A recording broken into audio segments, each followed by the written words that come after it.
Wanted. Ambitious individual for leadership position. Be prepared for difficult application process and stressful work environment. Challenges, many. Rewards, numerous. Failure, possible. Your employer, the American people. The few chosen have been the presidents.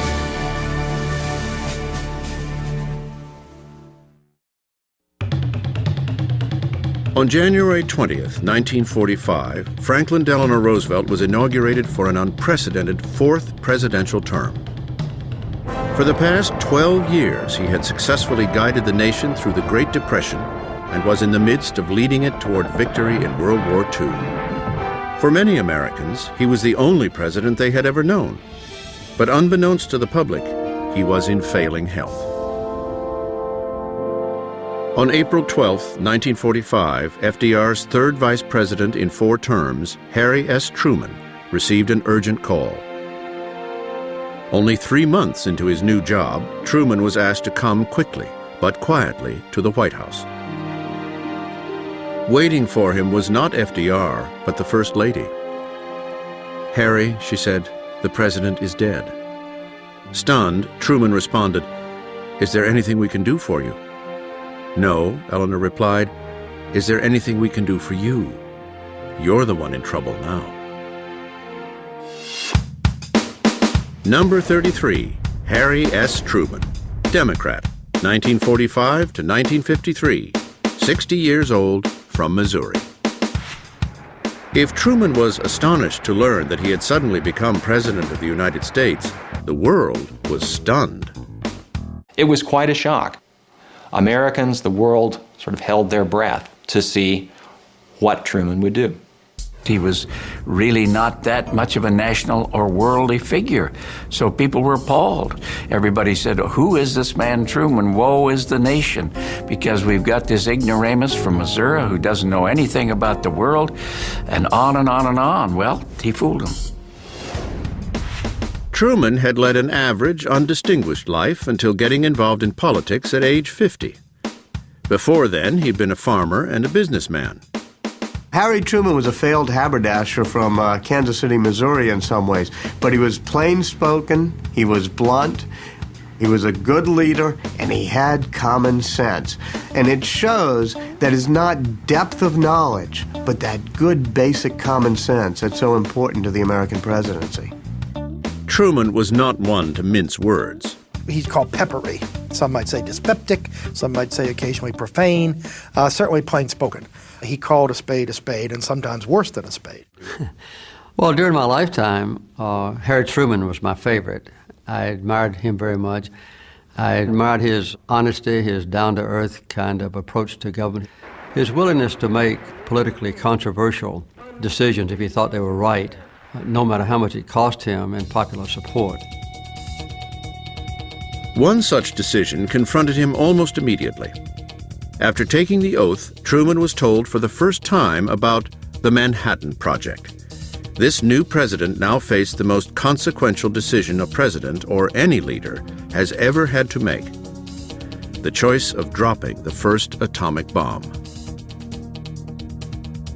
On May 7, 1945, Germany surrendered. The war in the European theater was over. Yet the U.S. was still preparing for what looked to be a costly invasion of Japan. The estimates were any place from 1 million to 500,000 casualties if you invaded Japan, and you had this weapon. And I think this was a clear-cut decision, and old Harry Truman's Missouri common sense just came through. I deem this reply a full acceptance of the Potsdam Declaration, which specifies the unconditional surrender of Japan. On August 15, 1945, the Japanese surrendered. World War II was over. Truman's initial decisiveness would come to define his presidency. He believed that it was important, both for his own political credibility and also for the position of the United States at this critical moment at the end of the war, to make decisions and stick with it. He did adopt the motto that the buck stopped here, meaning the desk of the president, and that was something that a lot of people came to admire. Although the war had ended, a new struggle was beginning. The United States versus the USSR, capitalism versus communism. He gathers what we call the wise men, these great titans of foreign policy, to come help him figure out how to deal with the Soviet Union. It was Harry Truman, George Marshall, and Dean Acheson who devised communist containment, the idea of containing the spread of communism, not trying to eliminate it militarily, waging a war of ideas in the confident belief that over time capitalism would prevail in Western democracy. The policy of containment came to be known as the Truman Doctrine. It asserted America's right to support any nation in its struggle to fend off communist aggression. To rebuild war-ravaged Western Europe, thought to be vulnerable to the communist threat, Truman put forward the Marshall Plan. The United States government spent upwards of $12 to $14 billion in the reconstruction of Europe. And nearly everybody, historians, political scientists, contemporaries, judged the Marshall Plan a resounding success. By advancing the Marshall Plan, the Truman Doctrine, and NATO, Truman hoped America would serve as a role model of democracy for the world. Yet while promoting equality and fighting poverty abroad, Truman faced inequality at home. He understood the hypocrisy between having just fought a war, ostensibly, against racism, and yet racism embedded in every aspect of American life. There is no justifiable reason for discrimination because of ancestry, or religion, or race, or color.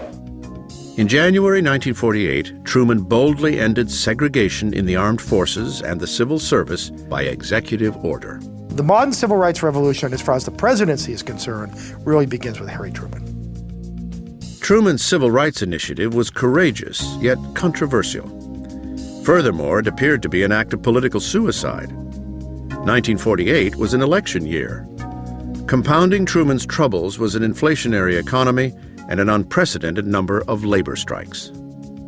Truman's popularity at the beginning of 1948 was about as low as any sitting chief executive had been, certainly any executive who had any hopes or any desire to be reelected.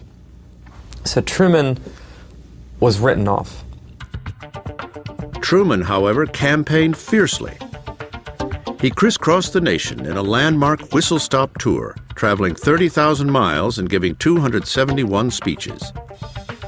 By contrast, his Republican challenger, Thomas Dewey, seemed to expect the presidency rather than campaign for it. He gave only 16 speeches. In a genuine surprise, Truman carried the popular and electoral vote, but the elation of his upset victory would soon be replaced by unyielding misery in his second term.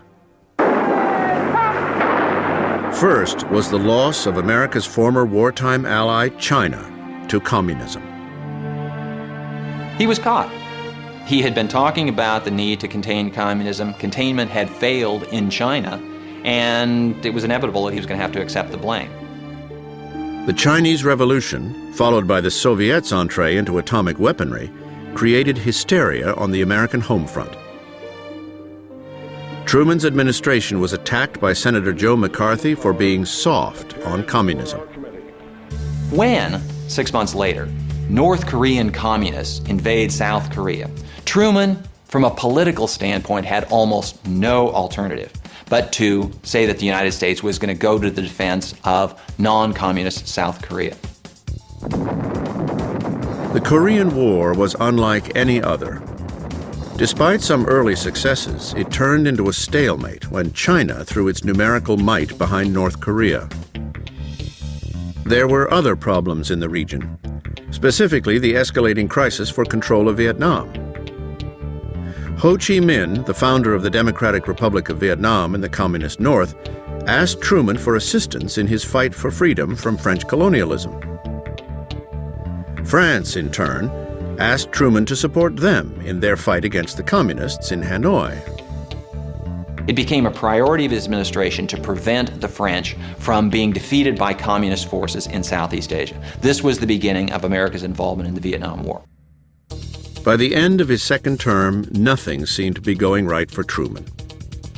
He was tarnished by the ongoing Korean War, the loss of China to communism, and disclosures of corruption in many agencies of the executive branch. Truman's popularity sank to an all-time low. When Truman left office at the beginning of 1953, he himself probably thought that he couldn't have been elected dog catcher, even in his hometown of Independence. It would be decades before Truman would be appreciated for his adept conclusion of the Second World War, the highly successful Marshall Plan, and the first bold steps to end racial segregation. He went out of office with a very low popularity rating. I think it was about 23%. But as people assessed what he had done in office, now he's become one of the most admired presidents of all time. Harry Truman was so nearsighted that in order to enlist during World War I, he had to cheat by memorizing the Army's eye exam chart. If there was one American who appealed to everyone in 1952, it was General Dwight D. Eisenhower. Oh, Eisenhower was a God figure. I mean, all over the world. Although he had shown no interest in politics, Ike was pursued as a presidential candidate by both the Republicans and the Democrats. He didn't seek the office of presidency. The office sought him. He was a very reluctant candidate.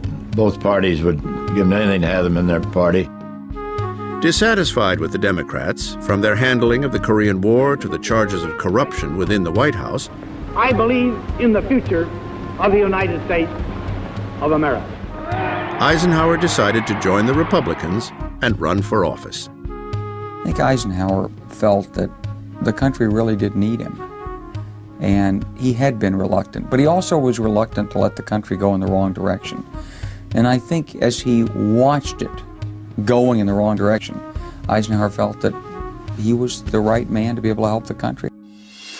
Number 34, Dwight D. Eisenhower, Republican, 1953 to 1961, 62 years old, from Kansas. Dwight Eisenhower is remembered in two distinct, if contradictory, ways. First, as the legendary mastermind of D-Day, and second, as a seemingly semi-retired president who'd rather play golf than govern. He was a much better politician than he went on, like George Washington, his hero. Washington's genius was to convince everyone, beginning with himself, that he was no politician. Eisenhower did much of the same thing. You do not get to be a five-star general of the Army without having keen political instincts.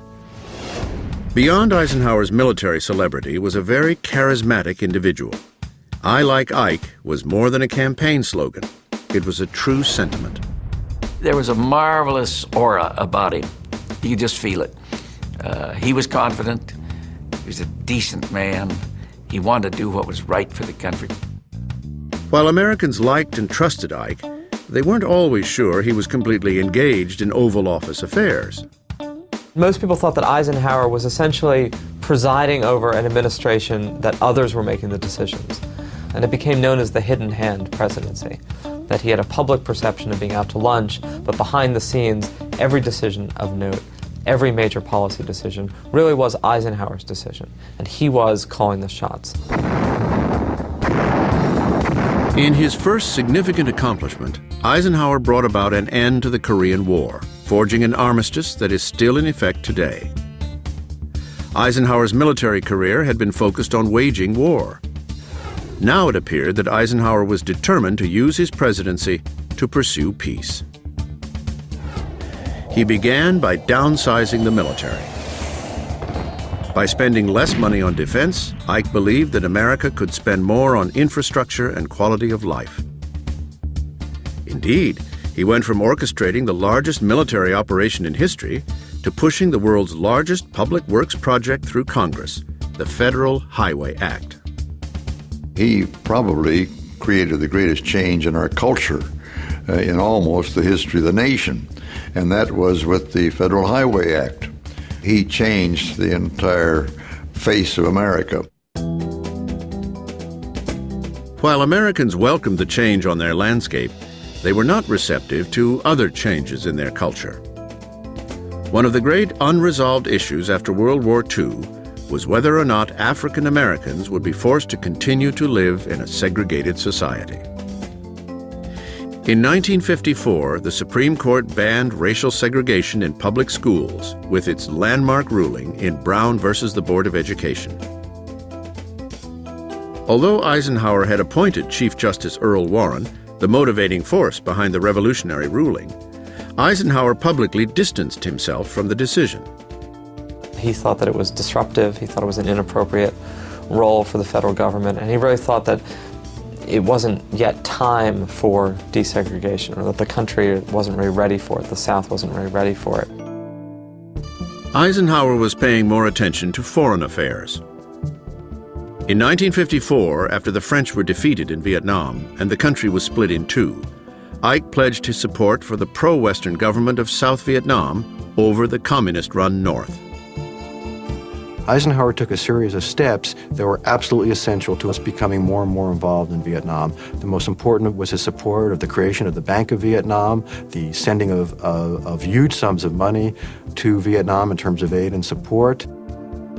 Under Ike's leadership, America enjoyed peace and great prosperity during his first term. With the economy soaring, Ike easily won re-election in 1956. Traditionally, second presidential terms are much tougher than the first, and this was true for Eisenhower. First, he had health concerns. Ike had a heart attack in 1955. That, combined with his aloof reaction to growing civil rights unrest, made him seem weak.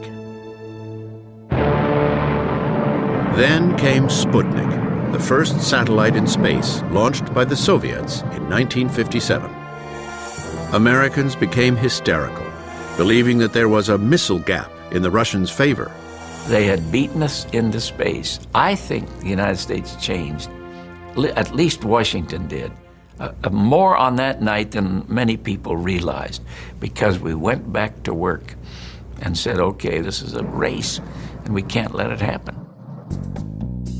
Then, in 1959, Fidel Castro seized power in Cuba and established a revolutionary regime just 90 miles from Florida.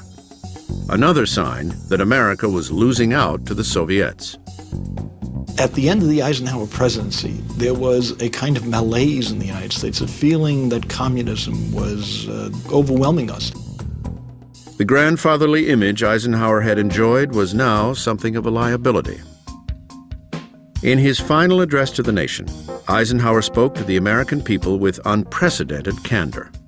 We must guard against the acquisition of unwarranted influence, whether sought or unsought, by the military-industrial complex. For a military man, a general who had been the supreme commander of the Allied forces, this was a stunning pronouncement. The hero of World War II wanted nothing more than to leave behind a presidential legacy of peace. He recognized that war has to be a last resort. I think only someone who's fought and seen the destructiveness of war can feel it in their gut the way a man like Eisenhower did. In honor of his grandson, Eisenhower changed the name of the presidential retreat in Maryland from Shangri-La to Camp David in 1953. John F. Kennedy was the youngest man ever elected president. At his inauguration, Kennedy told the world that he represented America's youth. Let the word go forth from this time and place to friend and foe alike that the torch has been passed to a new generation of Americans. Kennedy's new generation was the youth of America. In them, Kennedy inspired hope and the promise of a better tomorrow. I've been through 10 presidents, almost 50 years of watching that White House, and that was special. There was a feeling in that administration by these young people who came to Washington that this was a wonderful time, and it was. Number 35, John F. Kennedy, Democrat, 1961 to 1963, 43 years old, from Massachusetts. John Kennedy would be in office for less than 3 years, a fabled 1,000 days. But in that short span of time, he changed history. He changed the American political system. He changed America culturally as well. He became the great role model about how American men should look, dress, act. Kennedy had lived a charmed existence, and it showed. He and his wife Jacqueline looked like movie stars. In terms of the Cold War, the Kennedys were the best advertising there was for capitalism. John F. Kennedy was magic. I mean, he lit up a room. People were attracted to him, fell in love with him his entire life, both men and women. Kennedy's sexual dalliances would eventually become well known. But while president, he successfully compartmentalized his private life, including the fact that he suffered from many debilitating illnesses, such as Addison's disease. Kennedy's hidden health problems and sexual appetite never seemed to interfere with his ability to effectively lead. And he did this with an open-door policy. Kennedy was his own chief of staff. He often described himself as the hub in the middle of a wheel. He wanted people coming directly to him and tell him the bad news. Among those who came to JFK early in his administration was the director for plans of the CIA. He wanted the U.S. to secretly launch a scheme known as the Bay of Pigs. The plan called for a group of Cuban exiles to overthrow Castro's communist regime. Kennedy okayed the operation. It was a disaster. Even more surprising was Kennedy's response. There's an old saying that victory has 100 fathers and defeat is an orphan. He thought the only way out was to take complete responsibility. I'm the commander-in-chief. I said this. Following the Bay of Pigs, we have a documented record of a president with a learning curve, a president who had changed his entire method of operating based upon the fact that he bore sole responsibility for the failure at the Bay of Pigs. By accepting responsibility, Kennedy earned the trust of the nation. With that, he embarked upon a noble and far-reaching agenda to forge a better society. Members of the Congress, he created the Peace Corps and planned a war on poverty. And most inspiring, he challenged America to reach for the unimaginable. We choose to go to the moon in this decade and do the other things, not because they are easy, but because they are hard. This was a huge idea and an enormous gamble.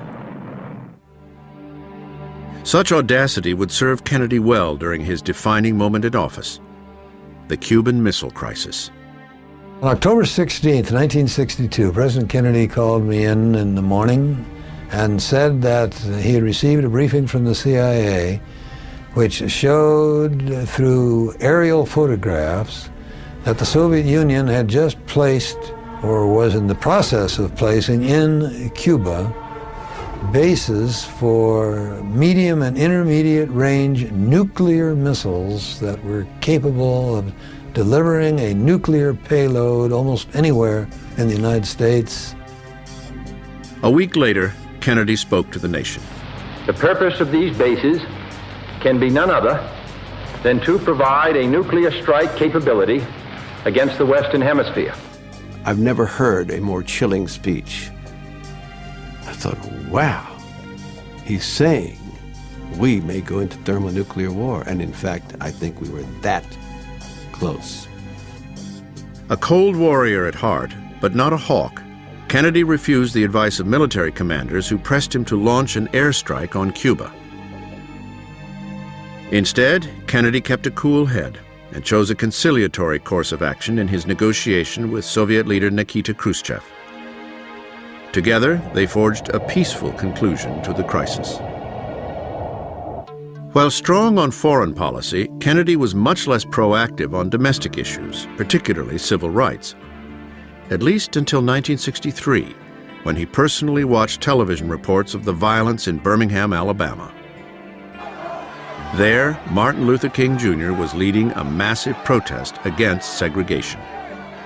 And the scenes of fire hoses tearing the skin off of young children's backs who were marching peacefully and dogs attacking protesters, it changed the public mood in the North and changed the public mood nationally, and it changed the mood within the Kennedy administration. While Kennedy gained a new appreciation for civil rights, he remained an ardent foe of communism. Late in his first term, as trouble brewed in Southeast Asia, he hoped to strengthen South Vietnam by overthrowing its tyrannical regime. On November 1st, 1963, Kennedy approved the assassination of the President of South Vietnam. And from that day on, we owned Vietnam. 20 days later, on November 21st, Kennedy visited San Antonio, Texas, to join Vice President Lyndon Johnson at the opening of a new space facility. This nation has tossed its cap over the wall of space, and we have no choice but to follow it. The next day, he and Jackie went to Dallas. From Dallas, Texas, President Kennedy died at 1 p.m. Central Standard Time, 2 o'clock Eastern Standard Time, some 38 minutes ago. The assassination of Kennedy was probably the most traumatic thing that occurred to our population since at least Pearl Harbor. There was a lot of hope resting in his presidency that he had not yet realized that suddenly people were denied. The hopes and dreams Kennedy brought with him to the White House were enhanced by his martyrdom, making his presidential legacy grow well beyond his actual accomplishments in office. The idealism, the commitment to public service, the desire that people should give something of themselves back to America, I think these are some of the most important legacies of the Kennedy administration. Only 2 men have been elected president while holding seats in the U.S. Senate: Warren G. Harding and John F. Kennedy. John F. Kennedy's assassination in Dallas, Texas on November 22, 1963, left the nation in a state of shock and despair. Within hours of the tragedy, Kennedy's vice president was sworn into office aboard Air Force One. Number 36, Lyndon Baines Johnson, Democrat, 1963 to 1969, age 55, from Texas. The greatest leader of our time has been struck down. The day after the assassination, Johnson pledged to dedicate his presidency to the fulfillment of Kennedy's legacy. How well Johnson actually enacted Kennedy's presidential agenda was another matter. Johnson was not happy about the way he gained the presidency, but once he had it, there was much he wanted to do. He was just insatiable about being a great politician. He wanted to be the greatest president in the country's history. Johnson had risen from poverty to become a hugely powerful politician. He was a larger-than-life character, alternately charismatic and crass. Oh, Lyndon Johnson, he was one of the smartest human beings I've ever met. He was cunning. It was kind of like being an animal in the jungle. He didn't read, he wasn't a scholar, but he just was so clever and so aware of people and what they did and so able to analyze them. And then he had this kind of volcanic personality, up and down. He was on certain days a little nuts. He had a ego problem as big as his own hat. He felt inferior dealing with all these Ivy League people, and he occasionally overreacted to that and pushed these people around just to prove he could do it. Johnson had an in-your-face management style. At 6'2", he overwhelmed people to get what he wanted. It became known as the Johnson treatment. The Johnson treatment was getting in people's faces and bullying them, shouting them, bribing them, whatever, to get his own way. And you didn't know whether it was a gesture of friendship or a gesture of trying to dominate. I think in Johnson it was both. Besides the treatment, Johnson gained the upper hand by holding meetings in unconventional places. He was skinny dipping in the White House pool when he called for two of his aides to come and listen to his Great Society proposal. This was Johnson's vision of America, realizing its true promise, a democracy with freedom and justice for all. And he believed wholeheartedly in this vision. It was to raise the underprivileged and the discriminated against to new levels of equality if he could. Johnson's Great Society resulted in an explosion of new laws.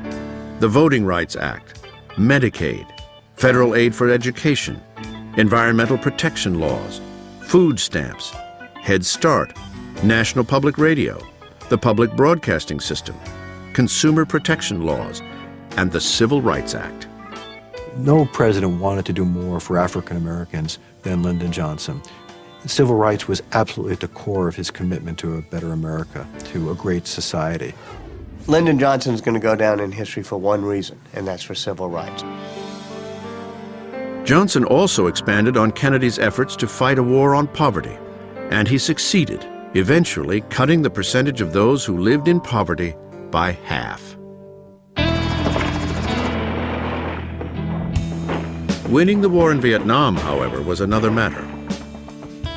In June 1965, General William Westmoreland warned Johnson that he risked losing the war unless he mobilized the reserves, committed more firepower, and doubled the troops from 65,000 to 125,000. Johnson authorized sending 100,000 more troops, but even then, America came no closer to winning the war. How could it be, he kept asking, that these Vietnamese guerrillas, these guys running around the jungles in black pajamas, could stand up to American military power, to our superior firepower, our technology? This he couldn't fathom, couldn't quite square that with the reality. At home, the anti-war movement gained momentum.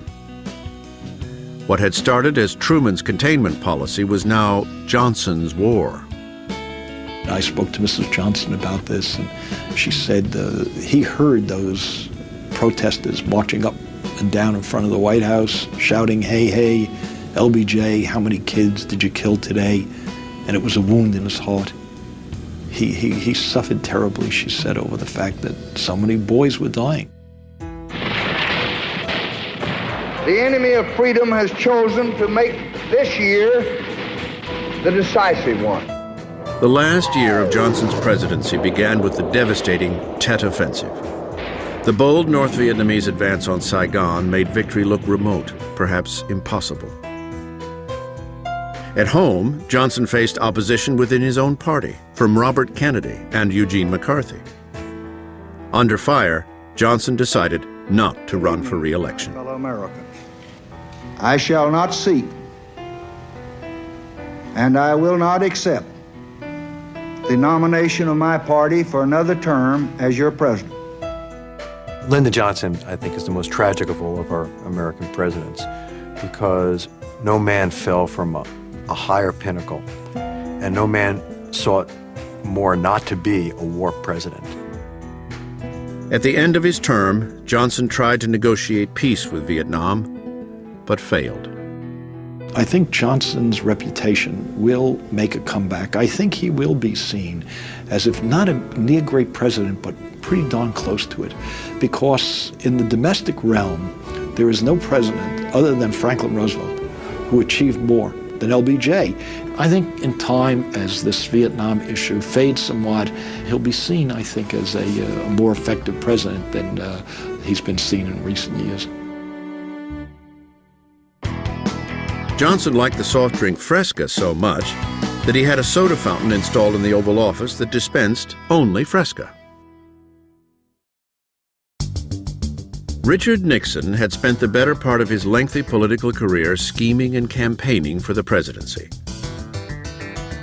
In 1968, he ran on a platform that included what he called a secret plan to end the war in Vietnam. In truth, Nixon wanted to keep the war going.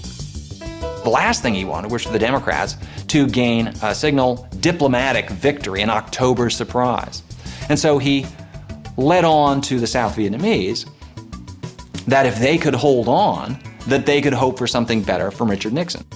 It was the first of many illicit acts that would ultimately lead to the most shameful presidential downfall in history. Number 37, Richard M. Nixon, Republican, 1969 to 1974, 56 years old, from California. Nixon was one of the most experienced politicians of the 20th century. He'd been a congressman, U.S. senator, and vice president. But by the time he finally became president, he had also accumulated many enemies.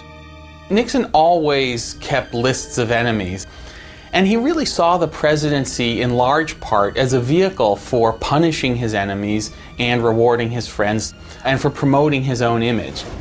He had within him demons, personal demons, that he really could not control.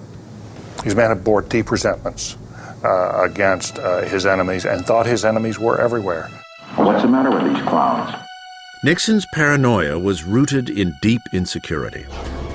Ambitious to a fault, he harbored a desperate need to prove himself and rise above his middle-class origins. Nixon's personality reflected his management style. He was obsessed with power and had to be in control at all times. Nixon bypassed the Secretary of State and Secretary of Defense so that he and his national security advisor, Henry Kissinger, could control foreign policy. Nixon wanted to run foreign policy out of the White House, and partly he wanted to do so because he was smarter about foreign policy, but partly because he wanted to do it in a secretive fashion. Publicly, Nixon endorsed a plan to end America's involvement in Vietnam. Privately, Nixon escalated the war effort by bombing Cambodia and sending the Marines to invade Laos. In May 1969, when the New York Times revealed the secret bombings, Nixon went ballistic. He ordered wide-scale wiretapping of government officials and journalists to try and trace the leak. This was really the beginning of the in-house wiretapping in the Nixon administration, arguably the beginning of Watergate as we understand that term, sort of all of the secret illegal doings that Nixon and Kissinger and others participated in. While Nixon and Kissinger had surreptitiously intensified the conflict in Vietnam, they also pursued a radical new plan to end it. And the architecture that Nixon and Kissinger come up with is what's called a triangular diplomacy, in which we disengage from Vietnam while playing Russia and China off against each other. Nixon understood that the key to peace in Vietnam was a good relationship with China, Vietnam's ally. Toward this, he forged a diplomatic relationship with the Chinese, then brokered an agreement with Hanoi in January 1973. That we today have concluded an agreement to end the war and bring peace with honor in Vietnam.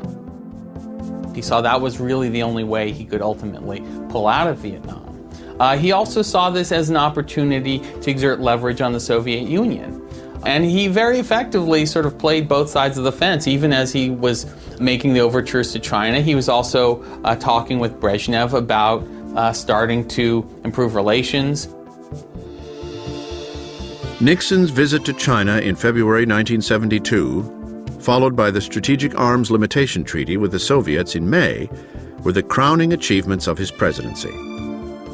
These diplomatic breakthroughs with the communist world secured Nixon's landslide re-election later that year. It also led to an official ceasefire in Vietnam. In January 1973, North Vietnam and South Vietnam agreed to stop fighting. But secretly, and without the consent of Congress, Nixon promised the president of South Vietnam that the U.S. would restart bombing North Vietnam if Hanoi violated the accord. Simultaneously, in 1973, a political scandal was heating up: Watergate. Nixon's wiretapping of reporters, the infiltration of the student movement, the infiltration of the Black Panther movement, the possible overthrow of the Chilean government. All these things were hanging around like fireflies on a summer night when the Watergate story hit. Nixon fought the inevitable for 2 torturous years, believing that he, as president, was somehow above the law. Because people have got to know whether or not their president's a crook. Well, I'm not a crook. I've earned everything I've got. In July 1974, after 14 months of congressional hearings on Watergate, the House Judiciary Committee passed an article of impeachment charging Nixon with obstruction of justice. But before the House could vote to impeach, Nixon resigned on August 9th. I shall resign the presidency effective at noon tomorrow. Vice President Ford will be sworn in as president. He was angry. He was very angry at his enemies, but he was also angry at himself. As he looked back, he said, I gave my enemies a sword, and they ran me through. Nixon's legacy is divided, much like the man himself. On the one hand, he was a brilliant strategist. On the other, he will always be tarnished by Watergate. And he is the only president to resign. After escorting the Nixons to their helicopter, Vice President Gerald Ford silently walked back inside the White House and took the oath of office. So help me God. My fellow Americans, our long national nightmare is over. Number 38, Gerald Ford, Republican, 1974 to 1977, 61 years old, from Michigan. As Jerry Ford stepped into the White House, he walked into a house of turmoil. Ford faced the still pending criminal indictment of Nixon, an America which felt betrayed by Washington, and a Congress eager to reclaim power they felt had been usurped. If anyone had the ability to heal the nation after Nixon's resignation, it was Jerry Ford. He was open and honest, with a history of consensus building. Our country sometimes has a magical ability of coming up with the right person for the time. And after Richard Nixon, you really needed a Gerald Ford. Gerald Ford was the most decent man I've known in the presidency. When he heard about the Nixon enemies list, he said, any man who has to keep a list in order to remember his enemies has got too many enemies. Right away, Ford became frustrated with his inability to preside over the business of the nation. Are you saying, sir, that the option of a pardon for former President Nixon is still an option? He was spending upwards of half his time dealing with issues relating to Watergate. So I make the final decision. And he said at some point, we got to cut this off. I've got to govern. We've got to deal with inflation. We've got to deal with Vietnam. We've got to deal with the Soviets. We've got big issues out here. So he said, I'm going to cut it off.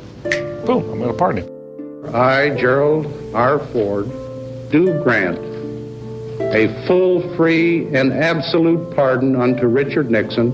He is correct that it would have consumed his presidency, but it was the lack of consultation, the lack of preparation, the lack of a sense that he had not built enough legitimacy himself to be able to make that determination.